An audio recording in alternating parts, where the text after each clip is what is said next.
Hey, welcome to Big Ten Huddle. I'm your host, JR. We're presented and brought to you by FanDuel, and we have with us once again the guy who wants to see the penalty put back in penalty. I said that completely wrong. I meant to say something more clever, but he does want to see more penalties in college football, and the NCAA is here to deliver. Zach, they've heard your cries, they've heard your decrees, and the NCAA is here to give you your wishes. How do you feel about an NCAA genie in a bottle here to grant your wishes?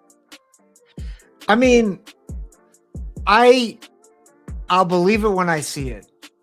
That's my thought, because everything we know about the NCAA is they're like Congress. They're the opposite of progress. Congress, no progress. There we go. There's one of those, like, what's it called? School. What's the thing with the bill? I'm a bill or whatever.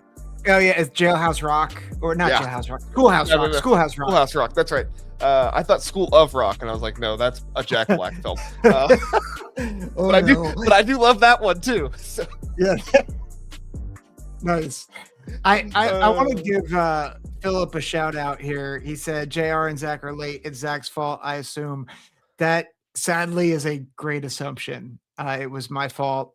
I was very happy. I have a new webcam, so hopefully things look clearer on my end. But to compensate for the upgrade, my system decided to be a downgrade. So I had to reboot everything a minute before the show started. So, yeah, my bad.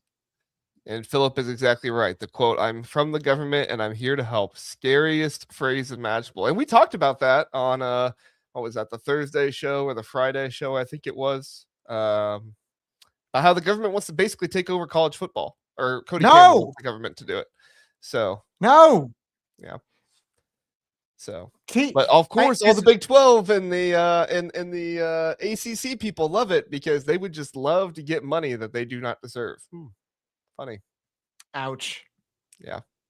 But true. Anyway, we can talk about that more another time. We have NCAA penalties to get to, and we have Max here with us as well. Max, appreciate you being here. Did you guys hear about the newest sexual assault? I think you meant, sexual misconduct going on at the time when Michigan football coach, I think his name's LaTroy Lewis, was there. Really hate to say this, but a high amount of Michigan football coaches have been. Yeah, I think the count of coaches who worked under Jim Harbaugh in his time there has gotten up to like 14 or 15 at this point that have either been banned from college football, or suspended from college football, not banned, or arrested at some point. So my takeaway: how does Ward Manuel solve a job?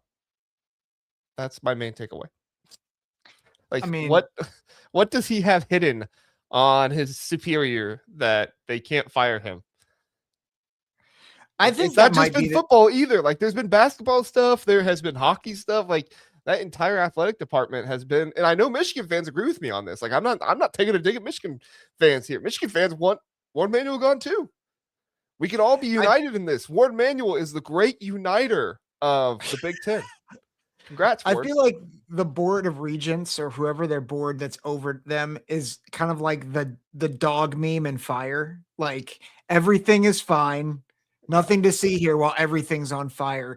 This is insane. Yeah. Like, we talk about the NCAA's incompetence. That's like, college football is kind of burning to the ground too, but this isn't about a sport. This is about people, and this is about ethics. And it's insane how Ward Manuel's lack of leadership has done nothing to warrant any punishment from the university. Yeah, I saw one person say, I won't say who they were for or anything, but it's like, yeah, just some bad luck. And I was like, no, not bad luck. There is a track record here, and it all points to one man who has been in charge of it all. And again, I'm not taking a shot at Michigan here. Michigan fans agree with me on this. One man that everybody wants gone.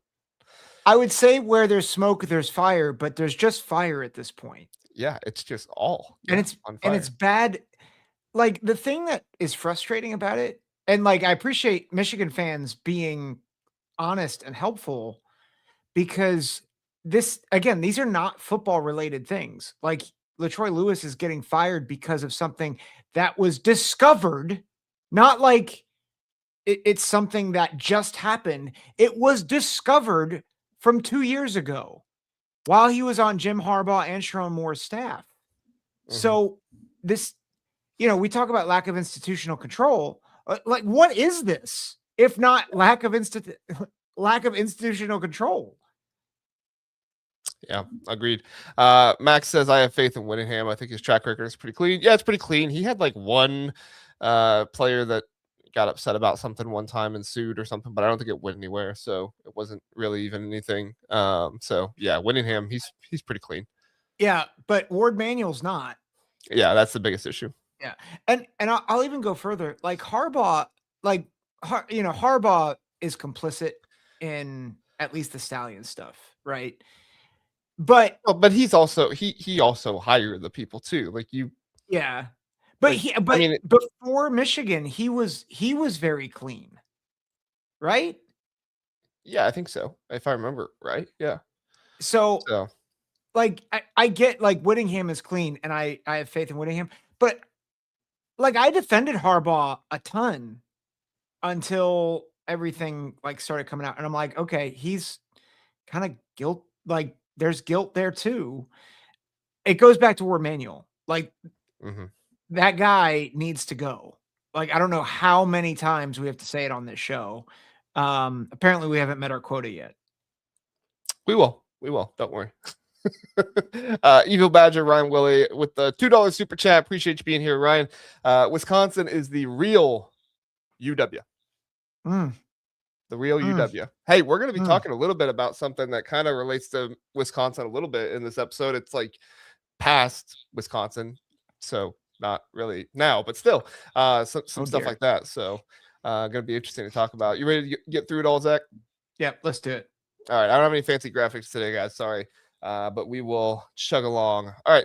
Thing number one, the NCAA has been saying they're going to do some new stuff. And so some of the new stuff they're saying they're going to do are harsher penalties for transfer portal violations, specifically in football. Now, this is not limited to only football. They are like, I think there was a track and field case recently which to me, why does anybody really care all that much about track and field transfer portal? But I understand they are over technically at all. So the NCAA has proposed emergency legislation for schools adding transfers outside of the January transfer portal window. And that is, again, the window that is in football. Penalties are to trigger if non-portal transfer participates in activities. So the best example of this would be a guy like Xavier Lucas, like I just talked about, Wisconsin. Xavier Lucas tried to enter the transfer portal after signing an agreement with Wisconsin last year. Wisconsin would not put him in the transfer portal because they signed an agreement. He signed an agreement with them. And so after the transfer portal was over, he just got out of school and went and enrolled at Miami. And this was basically the thing that everybody was saying, why does the transfer portal matter if you can just, get out of school and then basically go enroll at a new school? Well, now apparently if you do something like that, there will be harsher penalties for that. They are discussing right now a head coach suspension of about 6 games, banned from all football duties, can't be at practice, can't be recruiting, can't be doing any of that. Possibly a fine of 20% of your football budget. Millions of Power 5 schools that would, that'd be millions to Power 5 schools or Power 4 schools. And then there could be even some roster cuts, lose 5 roster spots the next season. Pretty interesting stuff here, Zach. I'm curious your thoughts on just kind of what do you think? Let's start with the head coach suspension thing. What do you think of the possibility of coaches being suspended for 6 games, all duties gone? They can't be doing any of it for something like this. Can we just back up 1 minute? Sure. So, because we're going to talk about tampering in a minute. This is not about tampering. This is about penalties for transfer portal violations. Correct. For schools adding transfers outside the January window. Correct. Was this help me understand this, because I'm like, why is this a problem? Well, the Xavier Lucas thing was the big thing last year. Okay. You remember that, right? I'm trying to refresh my memory Yeah, so on Xavier Lucas, cornerback at Wisconsin, freshman last Yes. season, he decided to enter the transfer portal after agreeing to come back to Wisconsin. Wisconsin did not enter his name into the transfer portal because of the agreement. Of course, you can't just like submit your paperwork. The school has to actually enter you into it. And because Wisconsin would not enter him into the portal, he just decided to unenroll from Wisconsin outside of the transfer portal and then enroll at Miami. So there was no transfer or anything like that. He just unenrolled from Wisconsin, enrolled in Miami, and I think Wisconsin sued Miami. I don't think they sued Xavier Lucas. There was some stuff going on there, but I think that was for tampering. Not sure what happened in that whole case there. I'll have to refresh my memory. But the thought process here is if somebody had something like this happen, if a player leaves a school outside of the transfer portal window, goes to another school, then the school that they go to apparently would be punished. Okay. I see. Yeah. So it is. So basically, they are trying to crack down on nefarious transfer portal happenings. That's what they're Yes. trying to do. Yeah. Yes. So, yeah. So back to your original question of what do you think the 6-game coach suspension, is it too harsh or necessary? I, I'll be honest. If you want something to stick, you kind of have to be dramatic. So I don't think the punishment will stand. I think there's going to be a lot of pushback. But I'll tell you what, if they can actually do that, which I think that's a big if, yeah, I think it should be there. Well, I think them going after the coach is probably the better thing here because Yeah. coaches are employed by the school, and so I do think the NCAA would have a better success rate of going after coaches rather than going after players. Like one of the biggest issues with the CSC right now and NIL Go and all that stuff is you would make the player ineligible, which to me you would be able to do because you can do that for grades, but also players are never ineligible for grades anymore. So who knows what's happening there with that. But that's one of the things the NCAA gets themselves in the most trouble with is players' rights and the players trying to say like you can't control us and everything. You can kind of control the coaches, like the Yep. you know people have tried to challenge the NCAA on some of these coach suspensions and stuff like that. So while I am of the same mindset as you, is like I'll believe it when I see it that they do this. I do think if they try to suspend a coach for this, it could possibly stick. Well, and the good thing about this, and this is, I think, this is honestly one of the biggest drawbacks of the NCAA over the past several decades, is that a lot of their rules and regulations are not measurable. And so everything feels very nebulous. It's like, well, this player did this. There's guidelines, but they're not. Yes. They're not consistent and they're not enforced consistently. This is a very clear metric with a very clear violation. Like if you get a player that was not entered into the transfer portal in the January window and you somehow magically get him outside of it, your coach is done for half the season. Like, signed, sealed, delivered. Like it's done. So I do applaud the NCAA for making it clear and measurable, because without that, like they could make it 3 games, they could make it 2 games. Like I could see them whittling this down, and that's okay. What I care about is that it's measurable. If they make it, there's some, like the coach gets punished with like this or this, that's when I think they get into trouble. Yeah.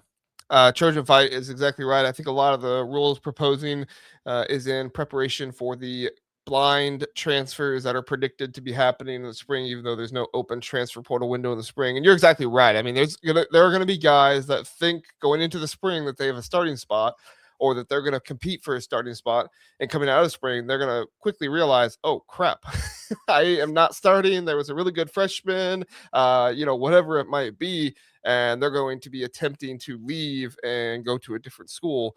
And if that does happen, then you would have to essentially, I would think, sit out for a season and then go to the next transfer portal, which would kind of be the old transfer, the old transfer way, which would make sense.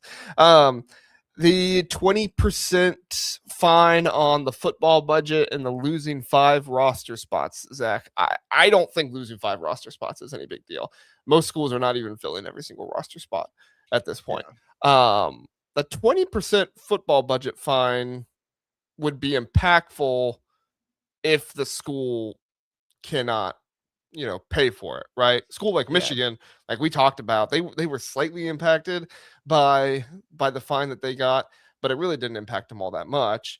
A school, another school like them, their size, this really wouldn't impact. So this really would be a situation where you kind of have to go after the head coach or something like that. And I'm not saying Michigan's doing this. I'm just using Michigan as an example because they're the most recent one that we've seen the fine happen for. So what are your thoughts on the proposed 20% football budget fine and the 5 roster spots being taken away? I think the 20% budget would be difficult to enforce because and this is us dragging up the the corruptibility of these programs, right? How many of them are actually going to be honest? Like, and how much work are they going to have to do to make sure that the programs are honest about what their actual operating budget is? I think you have to be, though, right? Because freedom of information act and stuff like that. That's true. I guess you could try to be dishonest with the NCAA, but all a reporter has to do is institute the Freedom of Information Act, and that's a good point. They get that information. So yeah, I mean, on one hand, I think you're right that there are several programs that would be fine. But Philip makes a really good point. It would be a death sentence to some schools. Like, Ole Miss, who just got called out by Clemson for some stuff, like they'd be really hurting if they got nailed with this, right? If Michigan State got nailed with that, or I think of some of the other Big Ten schools, Rutgers, if they got nailed with it, it would be significant. Even Ohio State, Michigan, it would be fine for them. But let's not 20% is a lot of money, and it can really hinder, particularly for the top schools. I think it could hinder a national championships. It could make a national championship season become a non-playoff season because you can't necessarily fund the roster the way you want to. Yeah, 20% to me is substantial for most schools. Like I said, a school like Ohio State, Michigan, they'll be fine, but it would impact them. Their boards would not be happy. So that would probably be the biggest issue there. But yeah, I mean they would be fine. But yeah, a school like Oklahoma State, some of those would not be a good situation for them. For that. So Brady says there should be a spring portal window, and I actually agree with you, Brady. There should be, because I think there should be a spring window and not a winter window, because I don't think we should have a portal window open in the middle of the playoffs. I know, hot take. Why is that happening? But I agree with you, if that's what you're talking about, Brady. I don't know if you mean there should be 2. I don't necessarily like 2 personally, but I do think there needs to be a spring portal window. I understand why you think you need a winter one, because it's really hard to kind of get integrated with a team after the spring. Well, but between semesters too. Yeah, but it's just man, I get that, but also the winter portal's a mess right now. Recruiting is a mess right now. All the signing day stuff should be in February. The portal should be in late April, and that should this way it's post. If we're talking about student athletes here, right? That's what we're supposed to be doing. Student athletes should finish out the semester and then go to their new school, not leave abruptly in February. That's just dumb. You know who wanted the spring portal window, right? Ryan Day, right? Well, him, yeah, the Big Ten. Yeah, the Big Ten. The Big Ten wanted the spring portal window instead of the winter one. At the SEC and all their, groupies was like, nah, I need it in the winter. Then all of them did it in the winter, and they were like, crap. We need this in the spring. Yeah. Yeah. I mean, Ryan Day said point blank, like they had schools reaching out to him in the Big Ten and being like, yeah, you were right. You should have done it in the spring. Yep. So, Yep. Well, and they can change it. yeah, They they could should. change it. They should. Yeah. In fact, the NCAA, like that. I think the other thing, so I know we're like possible sanctions. Are these going to work? I still think it's what we're going to be talking about. It's penalties for things that are happening, for problems that the NCAA has still not addressed. Right? Yeah. So, like, we're talking about harsher penalties for transfer portal violations, but why are there transfer portal violations in the first place? Because the system's broken and you're still not fixing it. Yeah.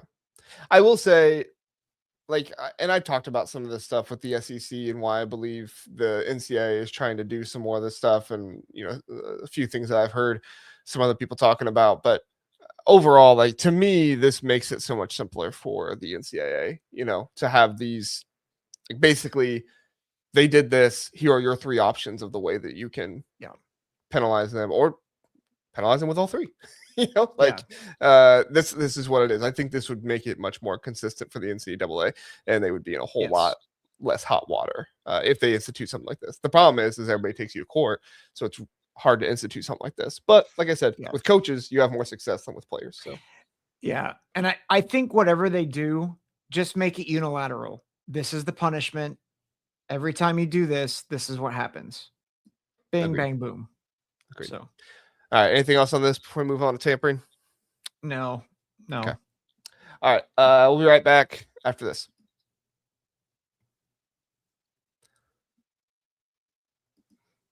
The NCAA has sent out a memo that directs significant penalties that they want to institute for tampering with this, which is unauthorized. This is the way they describe it: unauthorized contact with other schools' athletes, often NIL related. They want to have an infraction task force for faster probes in public discourse. Obviously, a big example of this was the Clemson Ole Miss situation. If you were paying attention to that, Dabo Sweeney came out to press like an 10-minute press conference where he basically just outlined the entire situation that happened with their linebacker. I believe he was from Cal. I forget his name off the top of my head, but he was tampered with by Ole Miss, and this was in the midst of the SEC being like, we need people to follow rules, and then Ole Miss is out here tampering their butt off. Gosh, I still can't believe that whole situation. Anyway, but they want to try to have some more significant penalties. Again, kind of like what we were talking about in the last one: multi-game coach suspensions, fines, scholarship reduction. And this would apply to all D1 sports with an emphasis in football, like the last one. We talked about the penalties last time. Zach, let's talk about, do you think, like, if I've said on here multiple times, everybody tampers, some people just do it better than others. Do you think that this would actually change anything, or do you feel like people are still going to tamper like crazy? I think the problem with tampering is it can happen so quickly and so, like, pretty secretly. So that's the difficulty about it. I think it was Trojan Fight said there's still a problem with third party tampering. And so I feel like a lot of what's going to happen is it's going to be similar to paying players illegally before NIL even became a thing, where it's like, you know who's doing it, and you know who's doing it well, and you know who's doing it poorly because they get caught. Yeah. I mean, and that's the thing, is everybody tampers, like I said. Yeah. Right. Some people try to tamper and they're not very good at it. Yeah. So I think with that, like, that doesn't mean you don't penalize. Again, I think the penalties need to be consistent, because the reason why the NCAA got into hot water, with players being illegally paid and improper benefits, was they had guidelines that they often would not follow through on. And depending on the player, depending on the situation, depending on how honest people were, depended on what your punishment was. And often people who were more honest and self-reported got harsher penalties than people who tried to hide and successfully got a slap on the wrist. And so you've got to be consistent. You've got to reward self-disclosure, and you need to have harsher penalties if you are caught red-handed. That's what you got to do, but it's not going to solve everything. People are going to do it because it's too easy to. Well, and people are going to find ways to tamper that's not actually against tampering. I think somebody said it in the chat, but like third party tamper happens all the time. That's technically not against the rules, right? One of the biggest things with the Dabo and Ole Miss situation is that you had Pete Golding literally being the one who was texting pictures of a contract to the player who was in class at Clemson. Not just like he was in class at the time, like he was in class getting the picture of the contract. Like it doesn't get any more tampering than that. Now, like I said, some schools are better at it than others. Most schools don't let their head coach on his personal cell phone text the player while they're in class. Most schools have, an intern, a GA, or somebody get in contact with a parent, an uncle, whoever is representing them, and go through it that way. That whole situation, the schools that are already really good at this are not going to be impacted at all. Your Miami's, list a whole bunch. I could list a whole bunch of teams. I'll list Miami as the one because everybody hates Miami for that. I feel like that's pretty universal at this point. But that's the thing, is like a lot of these schools have gotten really good at that. So I don't think they're going to be the ones that are in trouble unless the school really just is able to get a mountain of evidence. But if the player isn't coming to the school to tell them, I'm not sure how the school gets that mountain of evidence to be able to turn it into the NCAA and have them do anything. Yeah, this is the one where I think we all want rules and regulations for tampering, and we want tampering to be put under control. But it's the thing that it's everybody does it. I'm not saying they should. I hate it. But the more you put pressure on tampering, because it's so easy to do, it's gonna go into hiding. You can't hide transferring outside the transfer window, right? Like you can't hide that. Like that's, oh, you did it? Okay, bye. Yeah. So and that helps curb. That does help curb tampering a little bit indirectly, because you can't just tamper willy-nilly and then hope like in March that they come. Like, so it does indirectly hinder tampering, but the actual crackdown is going to be a lot harder. Yeah. And like I said, really, at the end of the day, this is just the SEC. I believe, from what I've been told, this is just the SEC trying to, tell the NCAA, look, get the rest of these schools in order, which is hilarious because they're also doing it. But get the rest of these schools in order. Otherwise, we're leaving. We're going to do our own thing or whatever. When in the meantime, they are fully preparing to go off and do their own thing with the Big Ten at some point, as we've been talking about on this channel forever.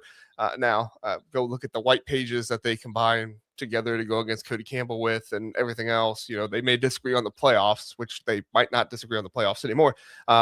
Not all of them. I think the SEC is still not in favor of the 2014 playoff, but there are more SEC athletic directors that are in favor of it from reports out there. But anyway, this is just the SEC and the Big Ten, in my opinion, trying to put this together so that way when they can break away and they can get collective bargaining or something like that, all this stuff is going to be enforceable. But until you have antitrust, collective bargaining, all that good stuff, like you can maybe enforce it against the coaches. Mm-hmm. But at some point, the coaches are going to start challenging this too, and coach is probably going to win in court, just like the players do. Yeah. So, I mean, I think it would work for a little while, but if you start, suspending 30 head coaches every offseason, right, they're going to fight back. Yeah. If half the coaches of the P4 leagues are done, I guarantee you they will undo the rules so fast. Because in a sense, like coaches have kind of become the face of college football as much as the players have. Like Kirby Smart, Ryan Day, Curt Cignetti. Like Curt Cignetti's the face of college football right now. Oh yeah, the coaches have always been the main central figure for schools. That's why it hurts so much more to lose your coach in college than it does in like the NFL, right?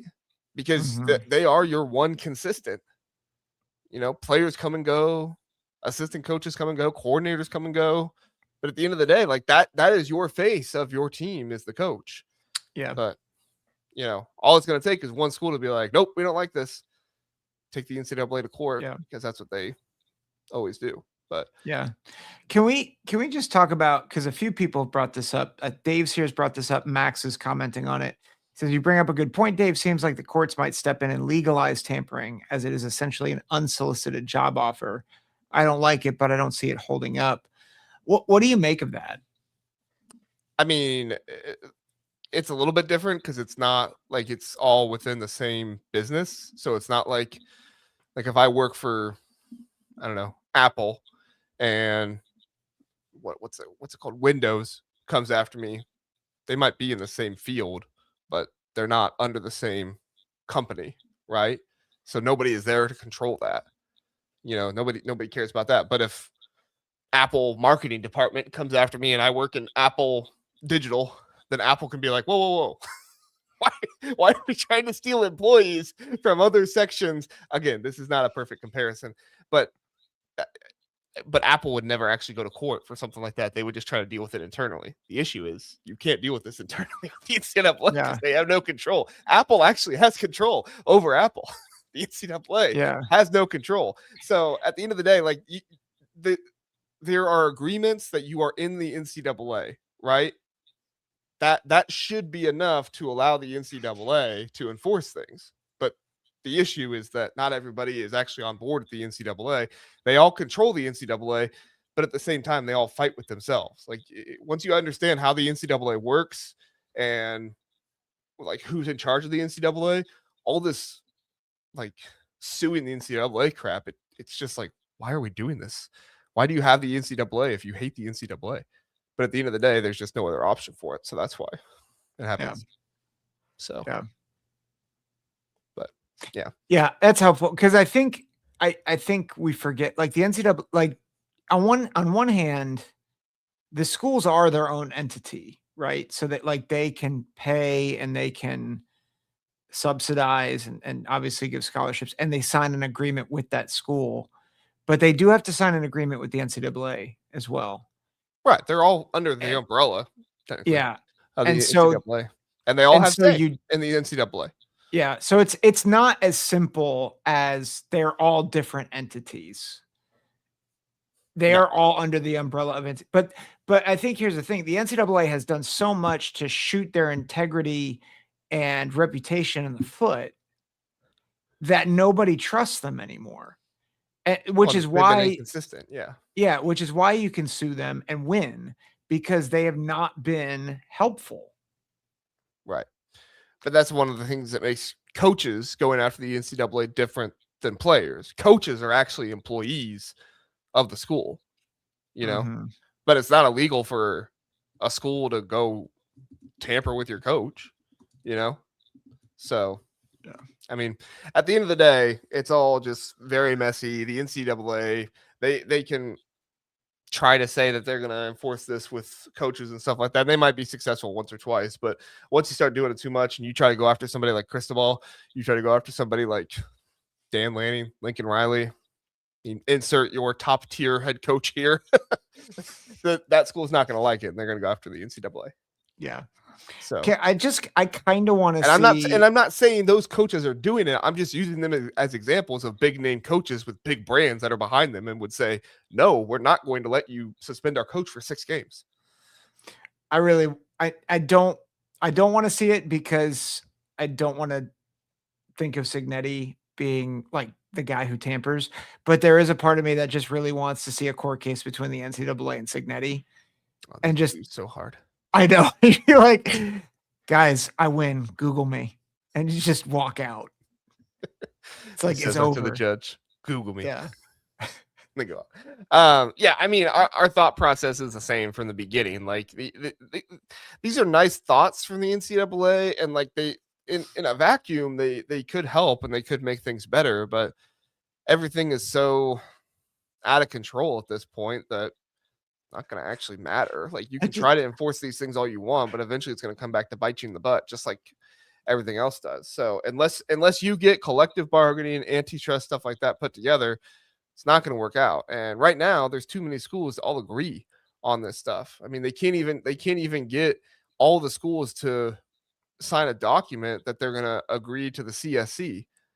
They're not going to get all this stuff. It's one of the reasons why the SEC and the Big Ten want to go off and do their own thing at some point, because they want to more, shrink the group down that is actually going to agree, hey, we're not going to sue you as long as you're doing what you said you're going to do. And collective bargaining, antitrust, all that stuff. Yeah. I just thought of an analogy of the NCAA that I think is very fitting for this. So one of my children really was asked to think about, he's taking an economics class right now. He's 10. And he was asked to think about starting a business.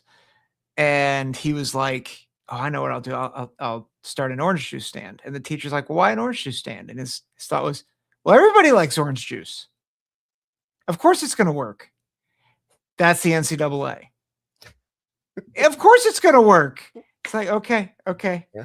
Let's come back to reality. Yeah. The issue for the NCAA here is not that their new ideas are terrible.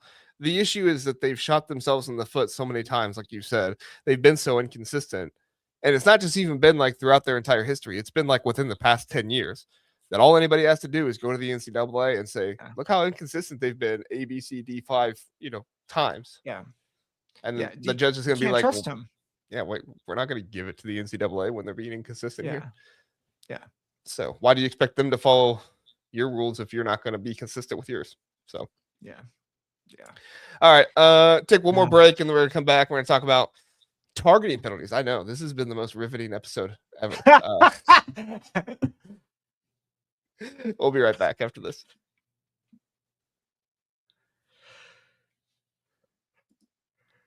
All right. Changes to the targeting penalty in college football proposed in 2026. A 1-year trial adjusts targeting, the dangerous kind of hitting the head, neck hits, crown of the helmet, all that good stuff. Not good stuff. All that stuff that's not good that they want to try to get out of football. Essentially, what they are proposing here is that the first offense would be ejection for the rest of the game.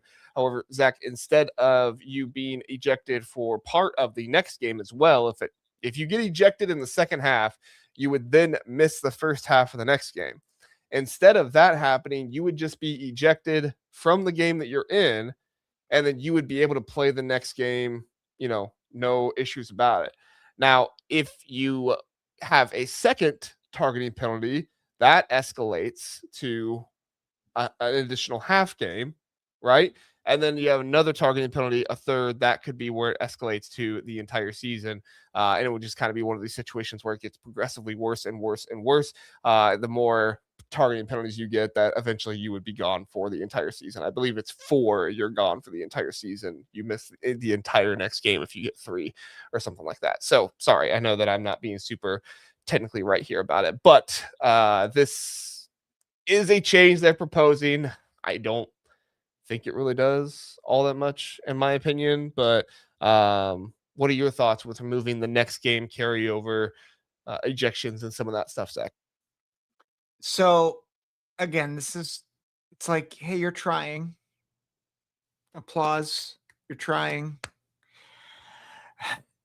I don't think anybody that watches football wants someone ejected the first time they do targeting. Like, I don't know if I've talked to anyone that thinks that an ejection is warranted unless if it's clearly malicious. And most people that talk about two different types of targeting. This completely misses the mark to me. Now, I will give them credit. I like a progressive scale for more targeting, right? Like if you're going to keep targeting, then yeah, like you need to learn how to not target. Like if it keeps happening to you, like then you probably need to learn some fundamentals of tackling. Like, just be honest. But the biggest issue with the targeting rule is most of the ones that happen are bang bang. It happens because someone lowers their head to brace for impact while the other one is maybe trying to avoid it, but then ends up connecting anyway. And it's like, and that guy's then ejected. And sometimes he's ejected for the first half of the next game. And so do I like that the first ejection won't carry over? Sure. I think that's great. That affects maybe half of targetings already. But the reality is nobody likes the fact that they get ejected for the first offense anyway, unless if it's blatant. And that's where they should be, pun intended, targeting. They should be targeting a flagrant and a non-flagrant. And there should be severe penalties for a flagrant targeting. And there should be not as severe penalties for a non-flagrant targeting. 15-yard penalty for non-flagrant. And then if you do it again, then you're ejected for a half. And then if you do it again, you're ejected for a game. And if you do it a fourth time, I'm okay with you being done for the season if you do it 4 times. But can we stop with being so quick to humiliate a player for making a mistake? And like, what are we doing? Yeah, I think I don't think their intention is to humiliate the player. I think the intention is for the coaches to better coach tackling, but I also think sometimes it's not even like an issue with your tackling technique. Sometimes it's just Right. bang bang the way it happens in football. So like from that standpoint, like I like that you're not going to miss the next half of the next game because of your first offense. I have it outlined here. I apologize. You have your first targeting offense. You're done for that entire game. You can come back the next game just fine. Your second targeting offense that season, not in your career, that second targeting offense that season, you're out for the rest of that game, and you are out for the first half of the next game. Your third targeting offense, you are out the rest of that game, and you are out the next game following that as well. And then there's at no point would you be suspended for the entire season. If you get a fourth targeting penalty, then you would again miss the next game type of deal. The issue here, Zach, is that the past 2 years, nobody has gotten 3 targeting penalties in the same season. So like that's my thing with it. It's like, why are we putting like if nobody is doing it, then why are we putting in rules for it? Like, is it really that big of an issue that we need to put in rules for it? That's not even happened the past 2 years. Like, I get you want to like try to work ahead and stuff like that, I guess, but like, I don't know. Maybe just figure out the targeting rule first before you start, right? Trying to implement penalties for something that doesn't happen very often. I think 5 players last year, 5 players had 2 targeting penalties. Wow. In one season. 5. Wow. And we're out here making targeting penalties for if you get 3 in one season. So, well, and it's the same issue. They are addressing things that surround controversial things in college football, but they are not fixing it. Like they're not fixing targeting. Yeah. And in fairness, I don't think you're ever going to fix targeting because the whole thing with targeting is they're just trying to get guys to not lower their head when they tackle. When in reality, that happens sometimes. You can teach guys all you want to not lower your head. Guys lower their head when they're going to get tackled, when they're running back. So you start calling targeting for that, like. Well, and I understand and really appreciate player safety, right? Like I really I think the player safety piece is important. And I'm not anti-targeting. Yeah, of course. I'm anti remove a player from a game. Particularly if it's not that big of a hit or it's accidental. I mean, I think like a technicality, right? It's like, oh, the crown of your helmet grazed or your shoulder grazed this part of the guy. Like, I feel like it's pretty easy to tell when a guy is out there going headhunting or not, right? If a guy is out there just clotheslining wide receivers over the middle of the field, hitting them in the head, just going crazy after, that guy's probably got some, ill intentions. But if it's just a dude trying to knock the ball out of the receiver's hands and he's going up and hitting him, you can't launch up. But apparently, 6'1" safeties, it would be a terrible thing if they are trying to go up for a ball with a 6'5" wide receiver and they just so happen to hit him while they're going up in the air. Apparently, that's launching. Like, to me, the whole issue is just targeting in general. They are trying to remove something from the game that is almost irremovable. I mean, to some extent it is because it has worked in some ways. But at the same time, like, if you're targeting somebody, you're headhunting, right? It's not targeting if it's like I was going for the ball and my shoulder hit the dude in the head. Yeah. That's not targeting. That's unfortunate. Yeah. And I feel like if you look at high school and you look at pro football, and I'm not saying they completely get it right, but like high school, like they don't call targeting, at least not in PA. And now maybe they changed the rule for this year. But they don't call targeting. And in the pros, like illegal contact, like helmet contact is 15 yards. Yeah. And then I think if you do it a second time, then you're ejected in the same game. Mm-hmm. If we're holding pros to a lesser standard, pros that actually spend the predominant amount of their time working on their craft, and their first penalty is just a 15-yard penalty, then why are we holding college students to a higher standard? Mm-hmm. Yeah, I totally agree. What do you think of the sock rule? Did you see that? Well, and the is it the They're really cracking down now? The Daisy Dukes rule. The can't wear shorts anymore. Is this really? See, this is where the NCAA loses all their credibility. Like, I understand. Well, they don't like that the kickers are out there without knee pads. Gotta put those knee pads on the kickers. Watch out. Listen, I don't necessarily disagree, but like the fact that they're like labeling things, like they just have to say these are our uniform standards and then just move on.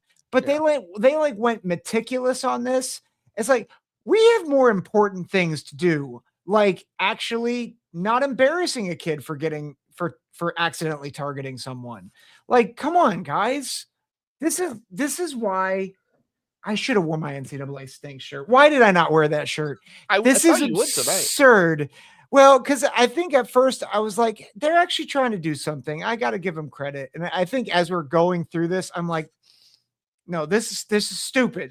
This is stupid. If you need to go get it and put it on really fast and then come back, I understand. So no. We're almost done. Last thing I'll bring up, and then we'll get out of here. Did you hear about the free kick rule? No. Okay.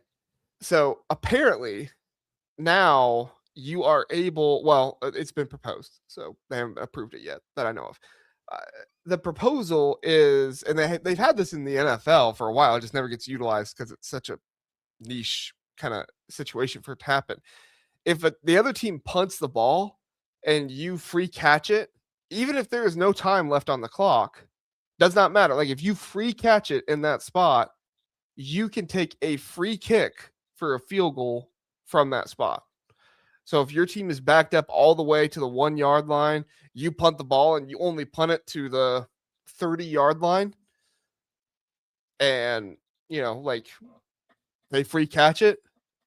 They could technically institute. You mean fair catch it? Fair catch it. They could technically institute a free kick in that scenario, even if there's no time left on the clock. And the team would be able to come out there, kick the ball for a field goal with no pass rush, nothing. Like it's just the center, the holder, the kicker. No pass, like no rush, nothing. Nobody trying to block the kick. And you get to do that. Now, if the ball goes out of bounds, doesn't count. Can't do that. But if you fair catch it. Sorry, I keep saying free catch. If you fair catch it, then you can do that. This is on the table. If you want to, like, I don't know why you would get the ball on the 30-yard line and like not try to score a touchdown, but I guess if your offense just stinks, Bobby Boucher out there, your offense can't do anything. You're just putting the ball right away. Sorry, I went water boy there. Mama always said, my mama said, gosh, now I'm just complete. Yeah. Philip is right. It was the Chargers. It was the Chargers that did it last year. It was the first time in like 60 years or so. I actually do think this rule could favor Iowa a whole lot. Oh my gosh, yes. Yeah. Like PJ Fleck and Kirk Ferentz are, they're going to be going after this rule. Late game situation, 20 seconds left. They have to punt it. You just need 2 points to win. If you got a kicker that can kick it 50 yards and the other punter can only punt it to the 50 or the 40. And look, some of these kickers say they're able to hit from 60 pregame. Yeah. Some do. I mean, if they really can at this point, it's like, all right, buddy, go out there, show us. This go kick fantastic. The 60-yarder. They free caught it. Ferentz offense is free kicks and safeties. Hashtag 2004 Iowa versus Penn State. That game was a 6-4 barn burner. 6-4. All safeties. Yeah. Goodness. Max has a question that probably would have got us more views tonight if we talked about this for the entire time. What is the best football movie out there? Remember the Titans. Yeah, that's where I was going to go. Yeah. Remember the Titans. My wife loves Draft Day. Every time the NFL draft comes up, she like watches Draft Day on repeat. It's the weirdest thing. I've only seen clips of it. Yeah. I've heard really good things about it. Really? She loves it. Yeah. Well, there's the whole what's his name? Kevin Costner. Yeah. His whole relationship with the girl and the I see. Kind of like rom-commy a little bit, but not really. Oh dear. I think that's why she likes it. I need to get the number 1 pick, and also I love you. Max says Waterboy, Rudy, Any Given Friday, the one with Adam Sandler in prison, Longest Yard. Longest Yard. The Adam Sandler ones are really, really good. Longest Yard and Waterboy. Those are like 2 of the best comedy ones. Yeah. I think Remember the Titans is probably my favorite. Friday Night Lights is my favorite football TV series out there. Yeah.